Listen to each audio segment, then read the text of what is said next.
பாட்டி, நீ என்ன பண்ணிட்டு இருக்க? வாடா சின்னவனே, நீ சொல்லி கொடுத்த யோசனை பிரகாரம் எல்லாமே பண்ணிட்டேன். ஆனா இவங்கள எப்போ வருவாங்கன்னு தெரியலையேடா. சரி, எல்லா யோசனையுமே பண்ண. ஆனா இன்னும் உடம்பு சரியில்லாம நடிக்காம தானே இருக்க. இனி கொஞ்ச நாளா ஓவர் ஆக்டிங் பண்ணாதானே சீக்கிரமா வர சொல்லி அவங்களும் மறுபடியும் ஃபோன் பண்ணுவாங்க. என்னடா சொல்ற? ஒரு டைம் நடிச்சாலாம் இது பண்ண மாட்டாங்களா? ஆல்ரெடி அப்பா எல்லாத்துக்கும் ஃபோன் பண்ணிட்டாரு. வருவாங்கன்னு தான் நினைக்கிறேன். ஆனா எவ்வளவு சீக்கிரம் வருவாங்கன்னு எனக்கு தெரியாது பாட்டி. எப்படியாவது என் 4 குழந்தைகளை ஒட்டுக்கா பார்க்கலான்னு நினைச்சேன். இந்த விதி வசத்தால 10 வருஷம் யாரையும் பார்க்க முடியாத லெவலுக்கு ஆகிப்போச்சு. பெரியவனா அப்பப்போ ஃபோன் பண்ணி பேசுவான், லண்டன்ல இருக்கான்னு தெரியும். ஆனா இந்த பெரிய புள்ள தான் எங்க இருக்கான்னு கூட தெரிய மாட்டேங்குது. தெரிஞ்சா நம்ம ஏதாவது கூப்பிடுவோம் அப்படின்னு சொல்லிட்டு தெரியாத மாதிரியே வச்சிருக்காங்க. ஆமாம் பாட்டி, எப்படி கண்டுபிடிக்கிறதுனே தெரியல. அதுக்கப்புறம் சின்னத்துக்கிட்ட கெஞ்சி கேட்டு அதுக்கப்புறம் தான் சின்னத்தை சொன்னாங்க, ஆமாம் எனக்கு தெரியும் அப்படின்னு சொல்லிட்டு.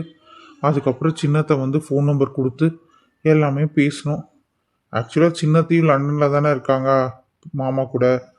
அதுக்கப்புறம் பார்த்தா பெரியத்தையும் அங்கே தான் இருக்காங்களாமா. ஸோ 3 பேருமே லண்டனில் இருக்காங்க. எங்கள் அப்பா மட்டும்தான் எங்கேயும் போகாமல் இந்த உள்ளூருக்குள்ளேயே வச்சு எங்களை சாவடிக்கிறது. டேய், என் பிள்ளை ஏதாவது பேசணும்னு கொண்டே விடும்பத்துக்க. ஆமாம், என்ன பட்ட பகலில் ஸ்கார்ப்பு கட்டியிருக்கிற? வைத்தியம் கித்தியும் முடிச்சோ? குளிர மாதிரி கொஞ்சம் நடிச்சிட்டு இருக்கேன். உடம்பு சரியில்லை, அதனால கொஞ்சம் குளிருதுன்னு சொல்லிட்டு ஸ்கார்ப் கட்டிட்டு உட்காந்துருக்கேன். அப்போதானே என் பையன் நினைப்பா, பாவம் அம்மாவுக்கு பகல்லே இப்படி குளிருதுன்னா எவ்வளோ கஷ்டப்படுறாங்க அப்படின்னு ஃபீல் பண்ணுவாங்கல்ல. 2வது விஷயம், சிவாக்கு மட்டும் தெரிஞ்சதுன்னு வச்சுக்க வேண்டாம், போட்டுட்ருவான்டா பயப்புல. நீ என்ன விட கிரிமினலாக இருப்ப போலியே. லைட்டா. ஏ கலவி, முதல்லயே இதெல்லாம் கரெக்டாக பண்ணியிருந்தேனே இந்நேரம் உன் புள்ள உன் பையன் எல்லாம் ஒட்டுக்கா இருந்திருப்பாங்களே. நாங்களே எங்கள் மாமா பிள்ளைகளெல்லாம் பார்த்து யாராவது ஒருத்தரை கரெக்ட் பண்ணி இந்நேரம் உனக்கு பேர பிள்ளைகளா பித்து போட்டிருப்போம்ல. ஆமாண்டா ஆமாம். உன்னோட கனவு பத்தியா எப்படி இருக்குன்னு. சரி, பெரிய அத்தைக்கு எத்தனை பிள்ளைங்கன்னு சொன்ன? 3 பிள்ளைங்கடா. ஏன்டா? அப்போ சின்னத்தைக்கு? அவளுக்கு ஒரே பொண்ணு. அப்பாடா, 3 1 4. ஆக மொத்தம் எனக்கு 2, எங்கள் அண்ணனுக்கு 2 இல்லை பாட்டி? இன்னும் நினப்பு தான்டா உங்களுக்கு. அவனுங்க 3 பேர் இருக்கானுங்க, நீங்கள் 2 பேர் 5 பேர். அப்படி பார்த்தா ஒரு ஆளுக்கு வெளியே தான் கல்யாணம் பண்ணணும் நான் முதல்லேருந்தே ஃபீல் பண்ணிட்டு இருக்கிறேன். உங்கள் சின்னத்தை வேற ஒரே பிள்ளையோட நிறுத்திட்டா, என்ன பண்ணுறது? ஸோ சேட் கிழவி. சரி, அதெல்லாம் என்னமோ பண்ணிட்டு போகிறாங்க. எனக்கு ஒரு உதவி பண்ணு. நான் படத்துக்கு போகிறேன், கேட்டால் மருந்து தான் வாங்க போகிறேன்னு சொல்லி ஏதோ ஒன்று சமாளிச்சிரு.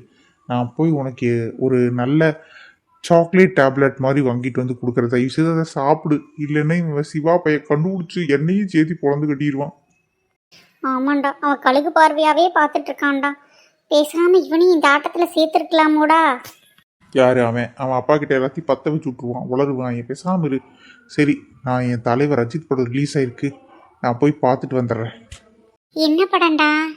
ஜிபியுமாமே காட் பிளஸ் யூமாமே தானா. ஜிபியூன்னு ஒரு படமாடா? உன்கிட்ட பேசிட்டு இருந்தேன்னு வச்சுக்கவே, அவ்வளோதான். நான் கஷ்டப்பட்டு ரிசர்வ் பண்ணியிருக்கேன். நான் போயிட்டு வரேன். பாய் பாய். என்னமோ பண்ணு. மருமகளே மருமகளே.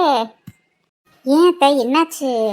என்னடி இவன் ஏதாவது ஃபோன் பண்ணானா? என்ன சொன்னாங்க? உனக்கு ஏதாவது தெரியுமா தெரியாதாடி? அத்தே, நான் எல்லாமே கேட்டுட்டேன். எல்லாத்துக்கும் ஃபோன் பண்ணி சொல்லிட்டாராம். எல்லாரும் கிளம்பி வரதா சொல்லியிருக்காங்க. அவங்களுக்கும் டிக்கெட் எடுக்கணும், விசா அதெல்லாம் இருக்குல்லத்த. அது ப்ரொசீஜர் முடிச்சுதா வருவாங்கத்த.